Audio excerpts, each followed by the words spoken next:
Hello and welcome to the big picture. The 17-year-old alliance between the BJP and the Janata Dal U, which had survived many a crisis, the biggest being the 2002 Gujarat riots, has come unstuck. The decision to exit from the NDA was taken on Sunday by the Janata Dal U leadership. The end came after the BJP ministers in the Bihar government had to be axed by Chief Minister Nitish Kumar. The reason behind the split is one man, Narendra Modi.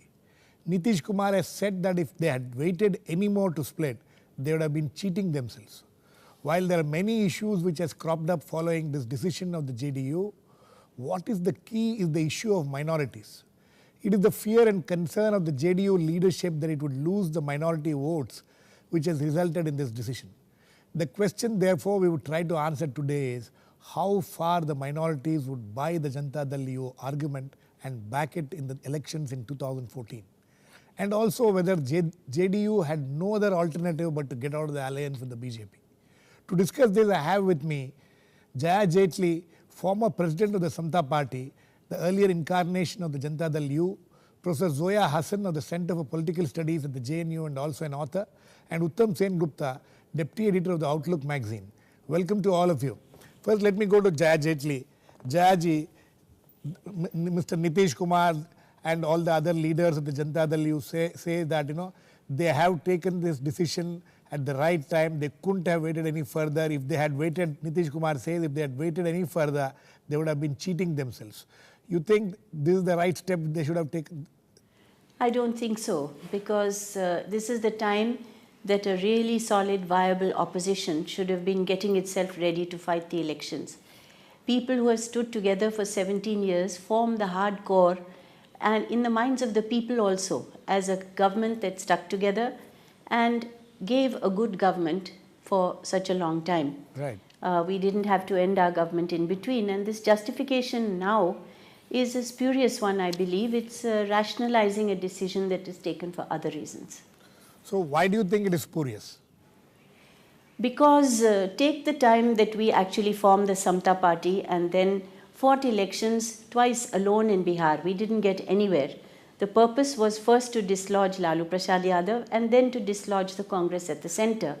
And we could only do this by linking hands with the BJP. Now that was just 4 years after the Babri Masjid demolition, which was seen by everybody. Advani ji had his yatra. He was supposed to be the very hard, aggressive face of Hindutva. But we felt that for political reasons, it was important for us to get together, one, to moderate the extremists in the BJP, to bring them into the power structure so that they would do as the people wished, and to influence each other in terms of the best types of government policy. We succeeded in this, and we managed to dislodge Laluji from Bihar. Now, so many years later, this is now 11 or 12 years later after Godhra, you suddenly find Narendra Modi to be a demon whom you cannot accept, when in fact there has been no evidence or any proof against any wrongdoing on his part, except perhaps a failure to control the riots immediately. But everybody knows, including Nitish Kumar, who was a cabinet minister at that time, that army help was wanted the very same evening, and it was sent, and a huge number of people were prevented from being killed because the army was there on the request of Narendra Modi. I am not for Narendra Modi or against Narendra Modi, I am just talking about the truth. Narendra Modi also asked 3 adjoining Congress governments to send him security to prevent the riots from expanding. They refused to do so. All this we don't take into consideration. We worry about allegations and perceptions. Allegations have been made against us on corruption. Those have not bothered anybody. I think we should work towards bringing people together and not harboring divisions for one's own political gains. Right, but Jaya Jaitley, you said one thing. You said that when you joined, when you people decided to join with the BJP, join hands with the BJP a few years after the Babri Masjid, you said one of the reasons was to moderate the BJP. Don't you think that Narendra Modi is a hardline leader of the BJP? See, if you look at the facts in Gujarat, in fact, Narendra Modi has antagonized the Vishwa Hindu Parishad. He has antagonized the RSS for quite some time over there. He has in fact brought Muslims into his fold, and it is because of the Muslim vote he won so handsomely this time, including the last 6 seats very recently.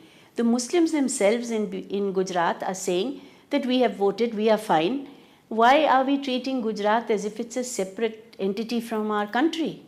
We must bring all the Muslims and Hindus together in every part of the country, and if anyone votes for anybody other than the Congress or people who call themselves secular, we should be happy, because then we are taking away these false notions of what is secular and what is communal. We Okay. know that people jump parties and jump formations, they suddenly become secular or communal overnight. We all know that these are spurious arguments.